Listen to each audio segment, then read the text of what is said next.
All right, let's talk about a tool that is, no joke, a secret weapon for anyone trying to wrangle big ideas: the research journal. It doesn't matter if you're a student, a writer, or just someone who wants to think a little clearer. We're going to look at how this one simple habit can take your thoughts from a private, messy playground and turn them into a real public dialogue. So let's get into it.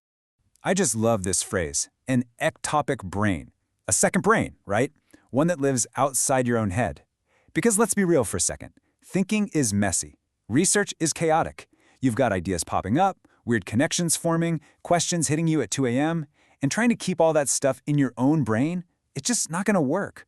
Your journal is the place you can dump all of that mental chaos. So what's the point of this second brain? What's it really for? Is it just a place to keep your neat and tidy notes? And more importantly, does it need to look like one of those perfect, color-coded bullet journal masterpieces you see all over the internet? Spoiler alert, the answer to that last one is a big, resounding no. And that brings us right here to the most important part of the journey: seeing your journal as a private thinking playground. This is a space that's just for you. No one's grading it, no one's judging it. It's not about looking smart. It's all about the process of figuring things out. Okay, let's just bust this myth wide open right now. So many of us feel this pressure, this notebook guilt, right? We think our journal has to be this perfectly organized, pristine artifact. And that pressure is exactly what stops a lot of people from ever even starting. But that completely misses the point of what this tool is all about.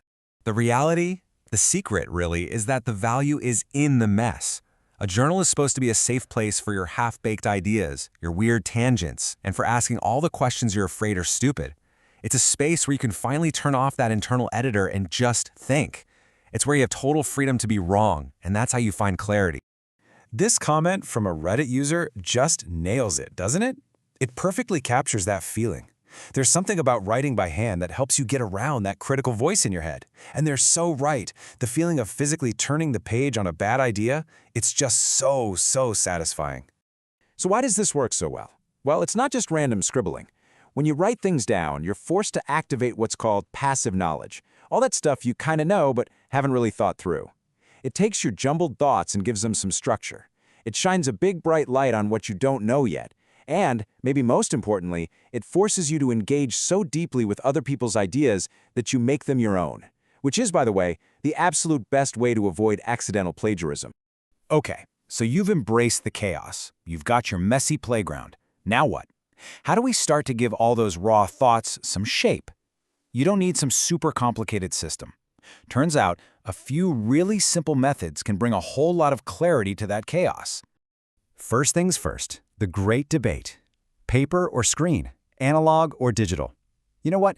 There is no right answer here. Paper is amazing for its flexibility, and studies show that writing by hand can actually help you remember things better. But digital tools are searchable, easy to organize, and you can back them up. Honestly, the best tool is the one you'll actually stick with. Now here's a super powerful but really simple technique. It's called the double entry note system. You just divide your page into 2 columns. On the left, you stick to the facts. What you read, what you saw, direct quotes. Totally objective. Then on the right side, you let loose. That's where you ask questions, explore what it all means, and even check in with your own feelings or biases. It's a brilliant way to separate raw info from your own analysis. And if that still feels like too much work, check this out: interstitial journaling. It's even simpler. Every time you switch tasks, you just jot down the time and a quick sentence about what you were doing or what you're about to do. It's a super lightweight way to track your thoughts, your tasks, and your time, all in one continuous flow. Okay, you've got your private space, you've got a system. But then, what happens if you decide to take all of that public? This is where the whole game changes. The private journal starts to become something else entirely, the research blog. And you're not just talking to yourself anymore. This really is the key question, isn't it? The moment your private thoughts become blog posts, your audience changes from an audience of one, that's you, to, well, potentially the whole world. And believe me, that changes everything. So why would you even do it? Well, researchers have some really good reasons. For a lot of them, it's about building a professional profile. For others, it's a way to share their work with people who can't get past those expensive academic paywalls. And for many, it's about building a real community around their ideas. You're moving from just documenting your work to actively sharing. But going public creates this fascinating problem, what one researcher calls the authenticity paradox. It's this constant tug-of-war between two different identities, the serious, credible academic and the engaging, relatable blogger. At the core of this whole thing is something called the observer effect. See, in science, the goal is to observe something without changing it. But what happens when you're blogging about a community while you're studying it? Your public analysis could actually start to influence the very people you're trying to understand. It's a real ethical tightrope. And here's where it gets really tricky. To be a good blogger, you kind of need to be authentic, maybe a little opinionated. You want to engage people. But to be a good academic, you're trained to be neutral, detached. These two things are often pulling in completely opposite directions. It's a constant balancing act. So you do it. You navigate this paradox. You put your ideas out there, and you specifically ask for feedback. You invite that public dialogue. So what happens? Well, in the case study we're looking at, a post about research ethics got over 1,700 views. Pretty good, right? But it only got 15 comments. Just 15. And that number tells a really important story.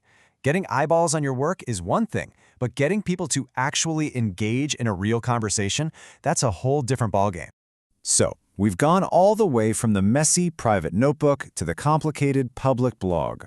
And if there's one big idea to take away from all this, it's that you need a system, your system, that supports an idea through its entire life, from that first little spark to a full-blown public discussion. It really comes down to these 3 steps. First, you have to capture everything.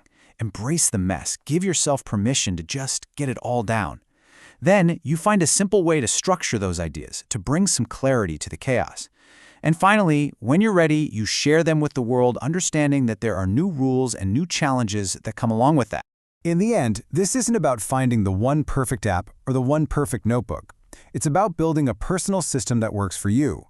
Your private journal is where the seeds are planted. Your public work is the garden where they grow. So the only question left is, your next big idea is out there waiting for you. How are you going to capture it?